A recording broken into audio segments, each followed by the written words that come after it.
Welcome. Combining functions and composition of functions. In this lesson, we will combine functions using the four basic operations: addition, subtraction, multiplication, division.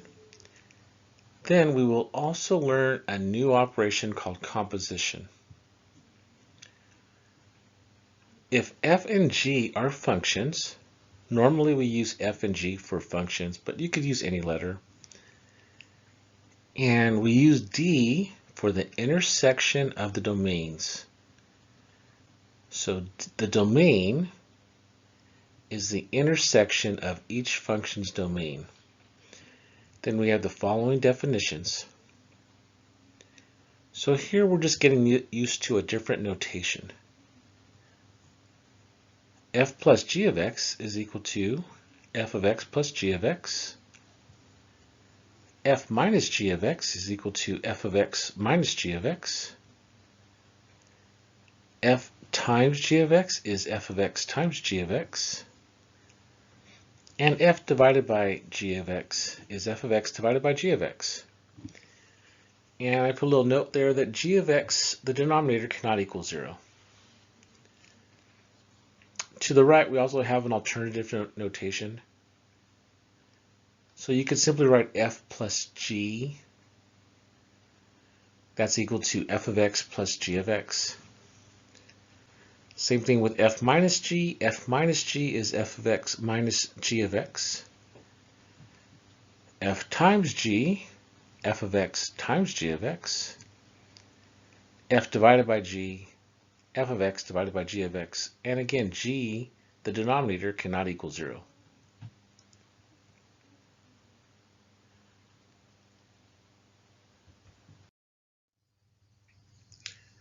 Okay, here's our first example. F of x is 2x plus 5. G of x is 3x minus 8. Perform the following. A. F plus g of x. So using the definition on the previous slide, what is f plus g of x equal to? Right, it's equal to f of x plus g of x. Now, all we need to do is replace f of x with 2x plus 5 and g of x with 3x minus 8. Now it's a plus sign in the middle, so we could simply add the like terms. And we end up with 5x minus 3. So that is what f plus g of x is equal to. All right, you might want to pause the video and try to work out the rest, but we'll go through all of them. All right, B, f minus g of x. Well, that's equal to f of x minus g of x. Replace f of x and g of x with its functions, 2x plus 5 and 3x minus 8. There is a minus sign in the middle, so we do have to distribute the minus sign in the second binomial, in the second function. So distributing the minus sign, we get 2x plus 5 minus 3x plus 8. Now we could add like terms. That gives us negative x plus 13. All right, part C. F times g of x. So using the definition, what is that equal to? F of x times g of x. So now replace the two functions. Replace f of x with 2x plus 5 and g of x with 3x minus 8. So now this is multiplication. We're going to have to FOIL or distribute the 2x and the 5. So 6x squared minus 16x plus 15x minus 40. Right? Distribute the 2x to both terms in the second binomial and then distribute the 5. First, outer, inner, last. Oh, we could add like terms. We could add the two middle terms. So that gives us 6x squared minus x minus 40. All right, part D.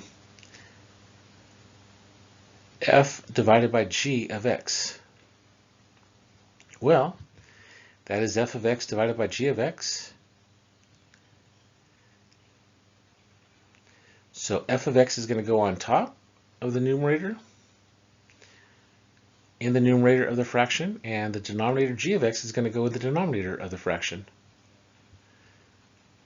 And then that's all there is to it. 2x plus 5 over 3x minus 8. There's no reducing that can be done. Neither of those binomials are factorable, so that's it.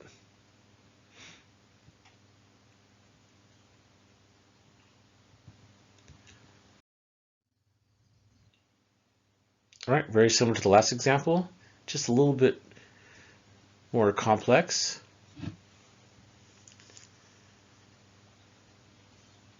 All right, f of x is 4x squared minus 9. G of x is 2x squared minus 11x plus 12. So let's do part A. F plus g of x. Well, that's f of x plus g of x. So now replace the f of x with 4x squared minus 9 and the g of x with 2x squared minus 11x plus 12. We can add like terms. So the x squared terms were added together. That gives us 6x squared. There's only one x term, so that's minus 11x. And then the two constants, minus 9 plus 12, give us positive 3.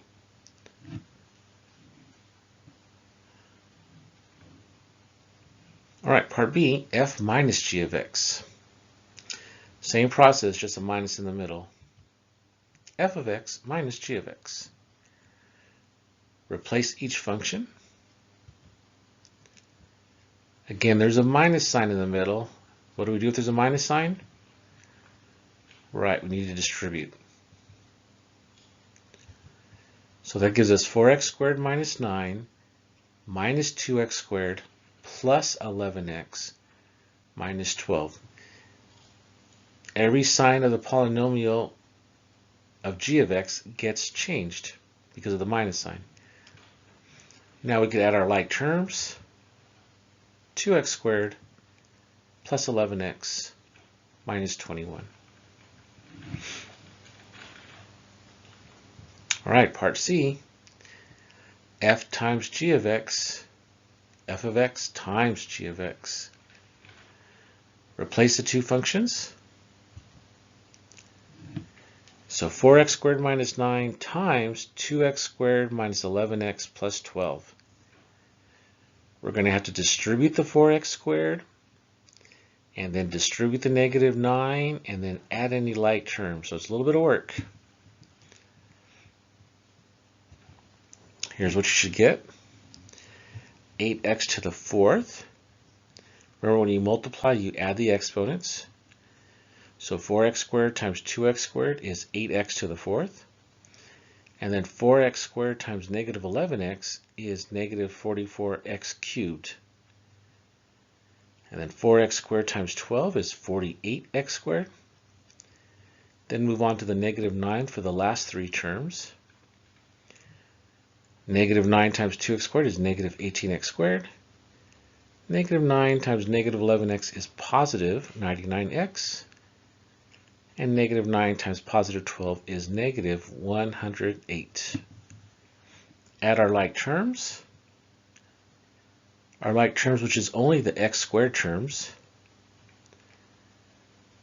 So there's our answer. 8x to the 4th minus 44x cubed plus 30x squared plus 99x minus 108.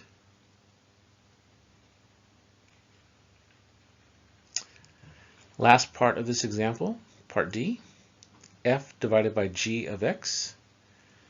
That's equal to f of x divided by g of x. So the first function is going to go on top.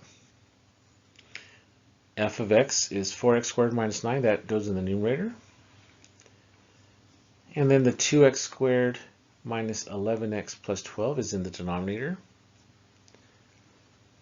Now both of these polynomials factor. Let's factor the numerator first. 4x squared minus 9.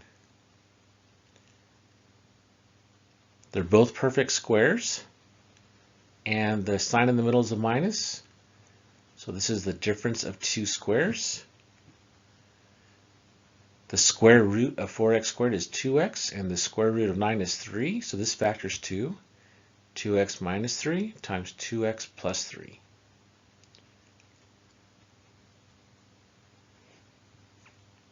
All right, the denominator, it's a trinomial.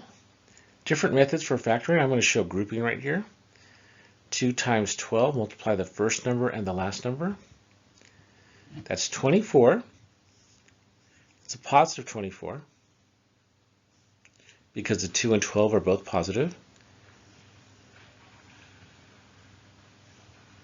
So there's 1 times 24. There's 3 times 8. There's also 2 times 12, obviously. And 4 times 6.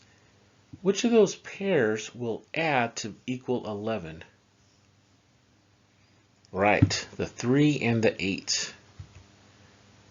And we want it to equal a negative 11, so they both have to be negative. Negative 3 and negative 8. Again, this is just one method. This is grouping. So 2x squared minus 3x minus 8x plus 12. Doesn't matter which one you put first. If you want to put the negative 8x first, you can. All right, so for the first pair I have, I could factor out an x from the first pair and a negative 4 from the second pair.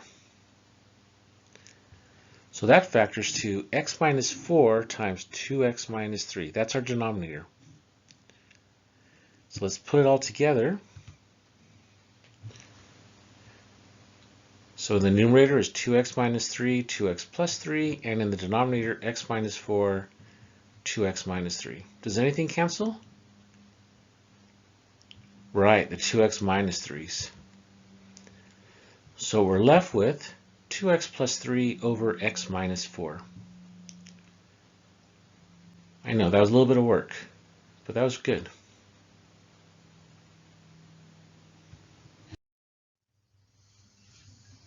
All right, this example, f of x is x squared plus 3.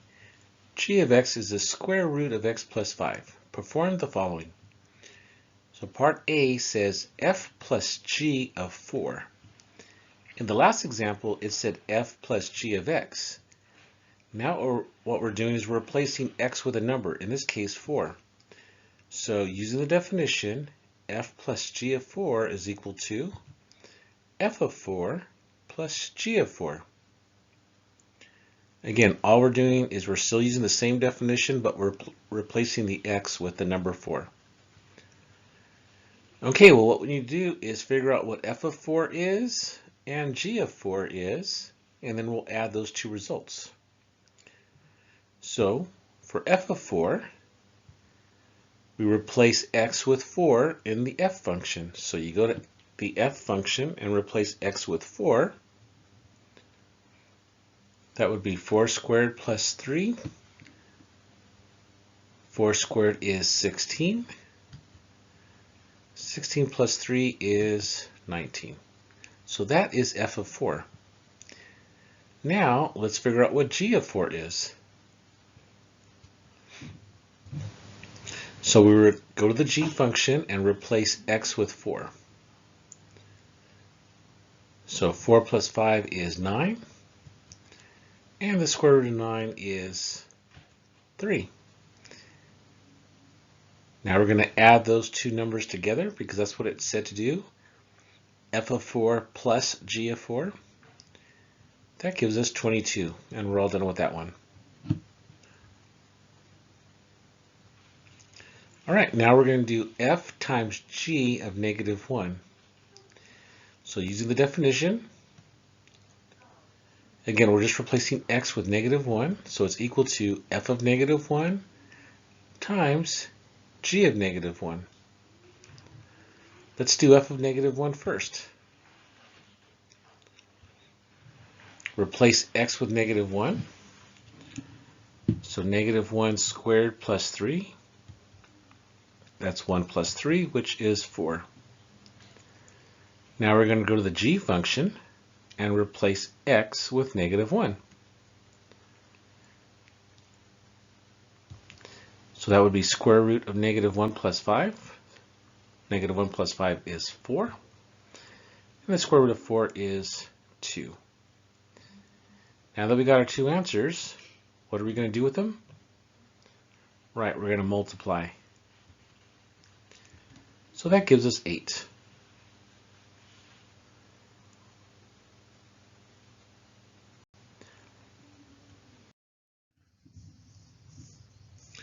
Okay, here we're going to talk about domain. The domain of the sum, difference, and product of two functions is the intersection of the domains of the two functions.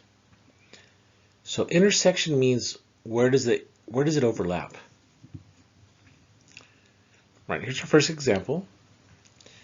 F of x is square root of x minus 3 and g of x is square root of 7 minus x.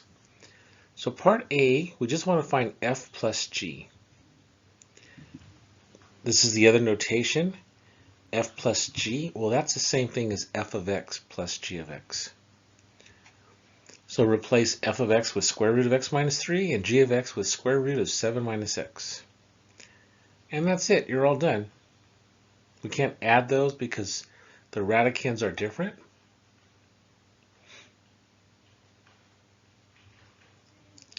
All right, part B, find the domain of f plus g. Find the domain of f plus g. So we need to find the domain of each function. Let's start with the first one.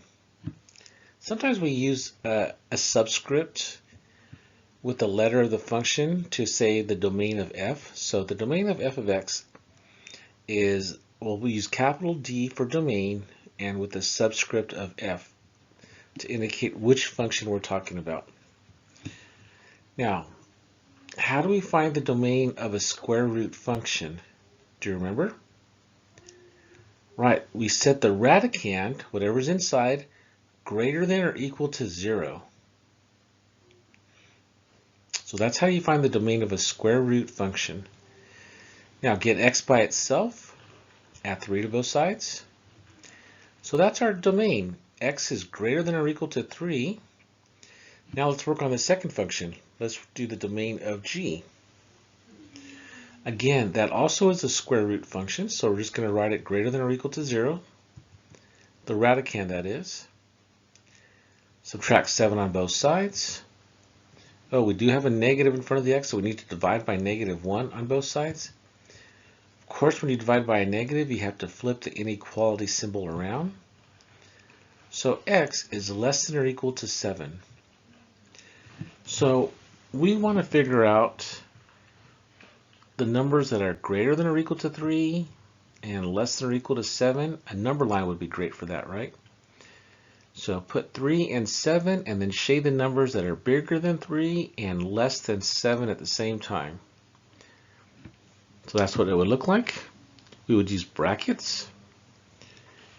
Writing that in interval notation is brackets 3, 7. And we could put domain, and this is the sum of f plus g. So the domain of f plus g is brackets 3, 7, close brackets.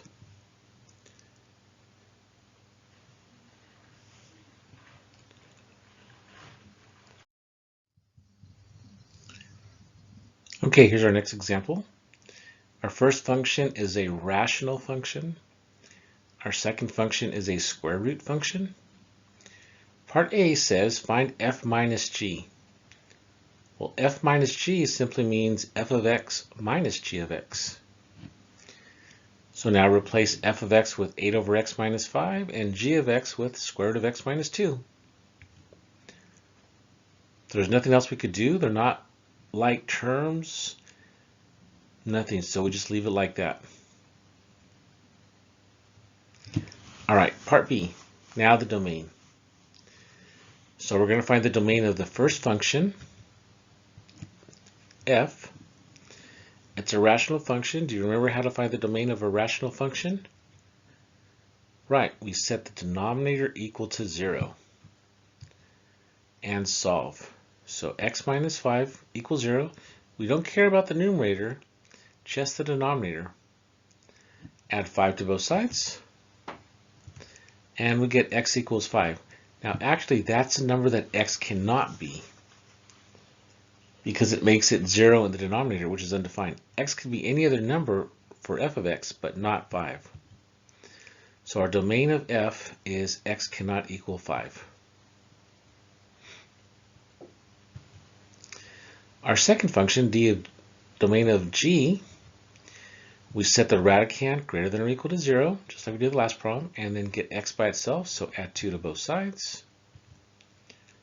So x is greater than or equal to 2.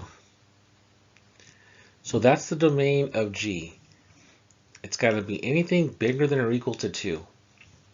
So try to make a number line, and on a line, shade in what x could be. Put 2 and 5 on the number line, and it has to be bigger than 2, but it can't be 5. So shade any numbers bigger than 2, except for 5. And so here's what it should look like. We shade from 2 to the right, but at 5, you put an open circle and you break your shaded area. So writing that in interval notation, that would be brackets 2 comma 5 parentheses union and then 5 to infinity. So that's the best way of writing it in interval notation.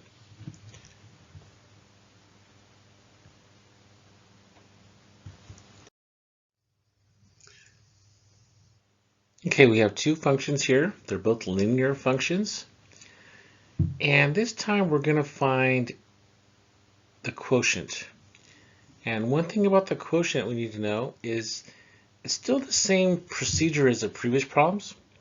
The domain of f of g is the intersection of the domains of the two functions. But we have one more condition, that g cannot equal 0. So the denominator cannot equal 0. All right, so let's find f divided by g. Well, that simply means f of x over g of x. So put f of x on top and g of x on the bottom, and you're all done. There's no factoring in this problem. Okay, now the domain. Let's look at the first function. F of x is 3x minus 7. The domain is all real numbers. Any linear function has a domain that's all real numbers. There's no restrictions on what x can be. When we have a square root, we can't have negatives inside the square root. It's not a real number. And when we have fractions, we cannot have 0 in the denominator. But there's no fractions here. There's no x in the denominator. There is no denominator other than 1. How about the second function, g? Again, that's all real numbers. So thinking about two number lines, and they're both all real numbers, where does all real numbers intersect with all real numbers? Right, all real numbers. Okay, but we do have that other condition, that the denominator cannot be 0. So we see the 2x plus 3, that's in the denominator. So we're going to have to set that equal to 0 and solve. Subtract 3 on both sides, and then divide by 2. So x cannot equal negative 3/2. So that's our domain for this problem. It's all real numbers, but x cannot equal negative 3/2.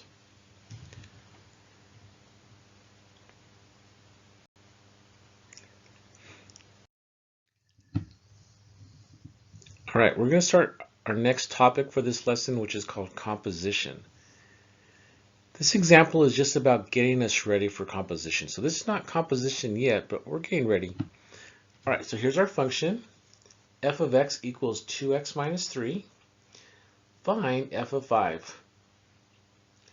Well, you know how to do that. All we need to do is replace x with 5, right?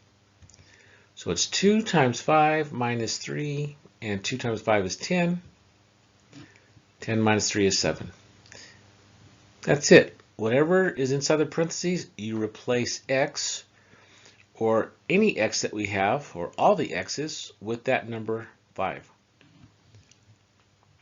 Okay, in part B, it says find f of m.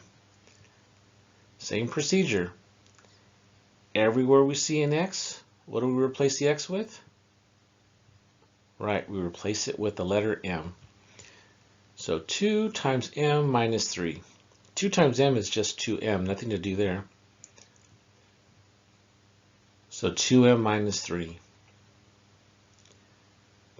Part C, f of 7y. What are we going to replace x with? Right, 7y. 2 times 7y minus 3. We always need to simplify. 2 times 7y is 14y. So that gives us 14y minus 3. Part D, f of 5x plus 9. What are we going to replace x with? We're going to replace x with 5x plus 9. So 2 times 5x plus 9 minus 3. Distribute the 2 and add like terms. We get 10x plus 15. So in our function f, wherever there's an x, we replace that x with whatever's inside the parentheses. It could be a number. It could be a different letter. It could be a variable expression. It could have the same letter, like 5x plus 9. But we still replace the x in the function with whatever's inside the parentheses.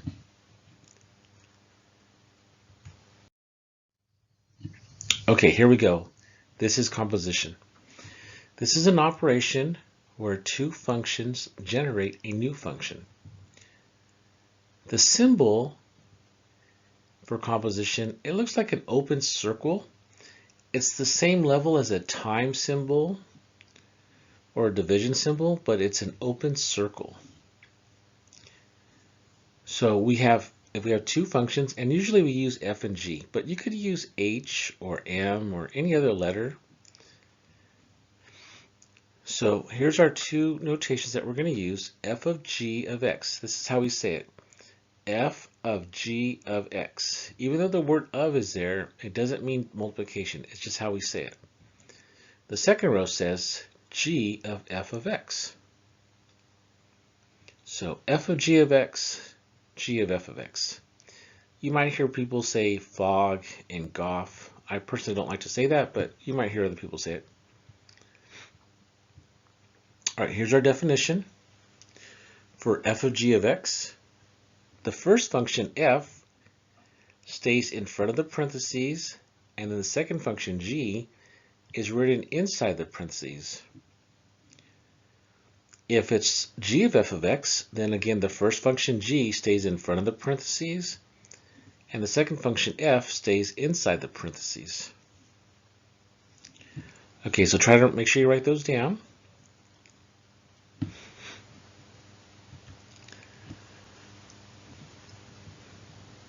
Okay, the domain of composite functions, or the composition of functions, is the intersection of the domain of the inside function and the new composite function.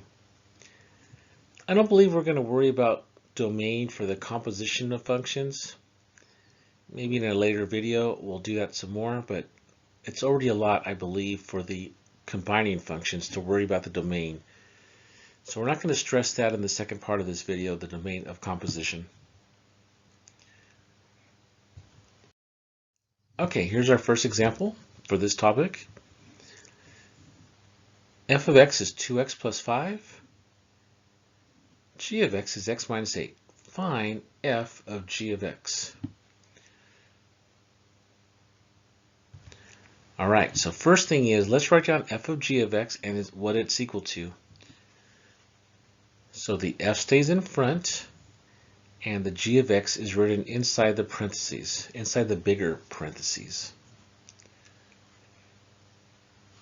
Okay. Now we're going to replace the inner function, g of x, with x minus 8. So bring down your f, and then the inner function, replace g of x with x minus 8.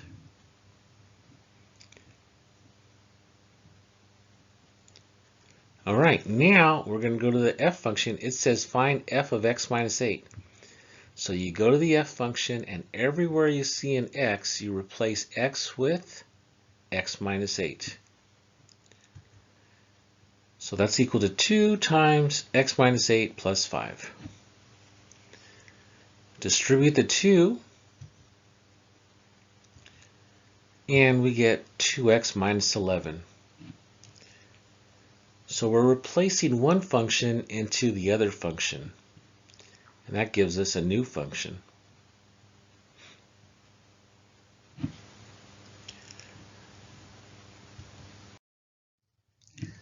Let's do another one.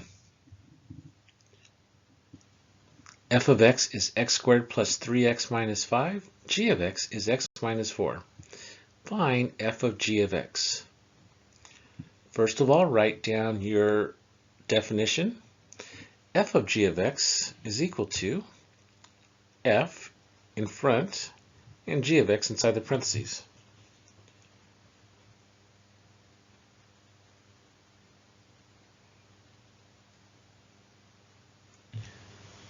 Okay, now your inner function, g of x, you're going to replace the g of x inside the parentheses with what it's equal to.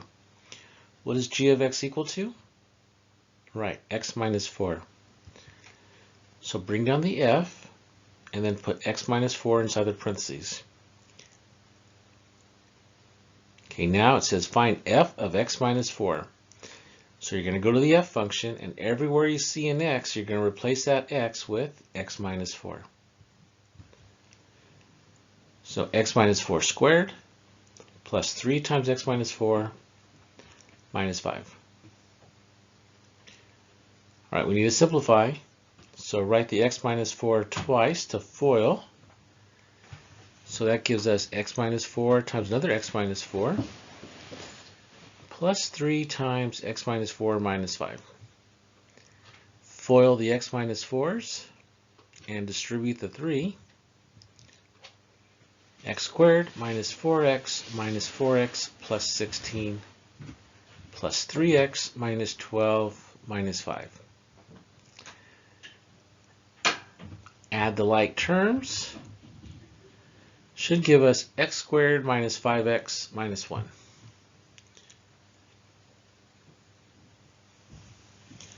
All right, hang in there, we're almost done. Okay, let's go back to two easier functions. F of x is 3x plus 7, and g of x is 4x minus 9. This time, find g of f of x. So this time we're going to use that second row, right? The g stays in front, and the f of x goes inside the parentheses. Okay, so bring down the g, and then replace f of x with whatever it's equal to. In this case, it's equal to 3x plus 7. Now, we're going to go to the g function, and everywhere you see an x, you're going to replace that x with 3x plus 7.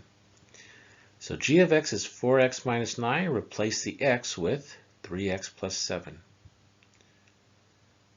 Distribute, and add like terms. Should get 12x plus 19. Remember, if I go too fast, just always pause it, rewind it, work it out on your own.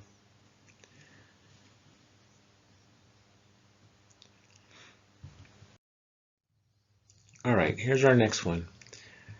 Oh, a square root function and a nonlinear function, a polynomial. F of x equals square root of x minus 3. G of x is x squared plus 2x. Find g of f of x. So write down our rule, put the g first.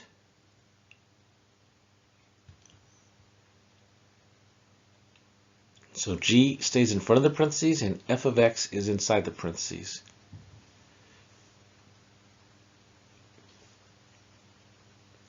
Replace f of x with the square root of x minus 3. So now we're going to go to the g function, and everywhere you see an x, you're going to replace that x with the square root of x minus 3. So in the g function, it says x squared plus 2x, so each x is replaced by square root of x minus 3. So that's the square root of x minus 3 all squared, plus 2 times square root of x minus 3. Now what do you get when you square a square root? Right, they cancel each other out. So our final answer is x minus 3 plus 2 times the square root of x minus 3.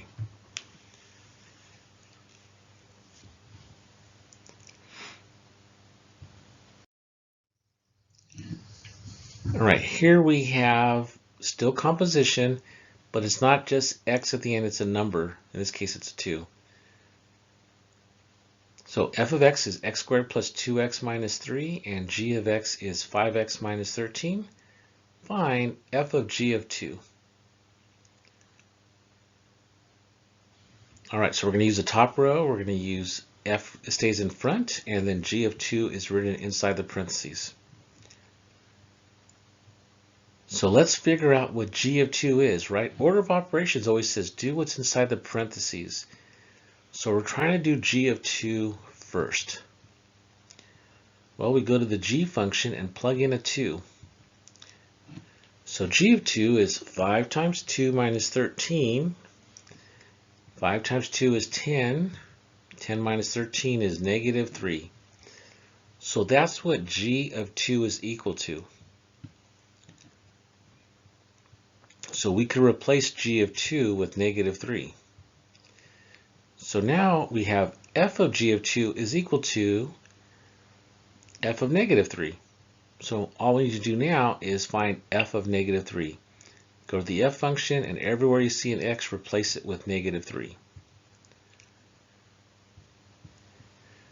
So negative 3 squared plus 2 times negative 3 minus 3.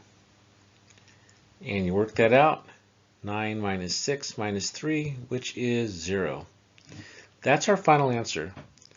So we did get two numbers. First we got negative 3, but that's not our answer. We had to use that answer to get our final answer. So our final answer is 0.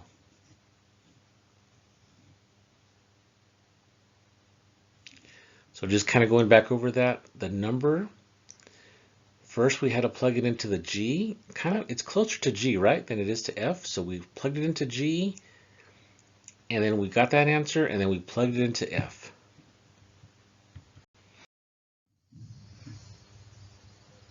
All right, last example. F of x is the square root of x minus 5, and g of x is 2x plus 3. Find g of f of 9. So use our little definition there. We're going to use the second row. So the g stays in front of the parentheses, and then f of 9 goes inside the parentheses. So first we're going to figure out what f of 9 is. So go to the f function and replace x with 9.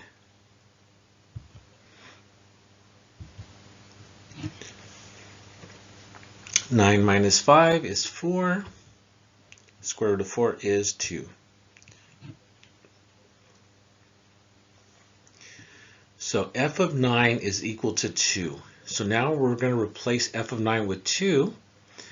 Bring down the g, and we still have g of 2. Go to the g function and replace x with 2. Finding g of 2, this is going to give us our answer to g of f of 9. So what is g of 2? Well, we go to the g function. Everywhere you see an x, replace it with 2. So that's 4 plus 3, which is 7. That's our final answer. So g of f of 9 is equal to 7. All right, a little bit of a long lesson, a lot there. You did good, hanging in there, thank you. I'll see you next time, bye.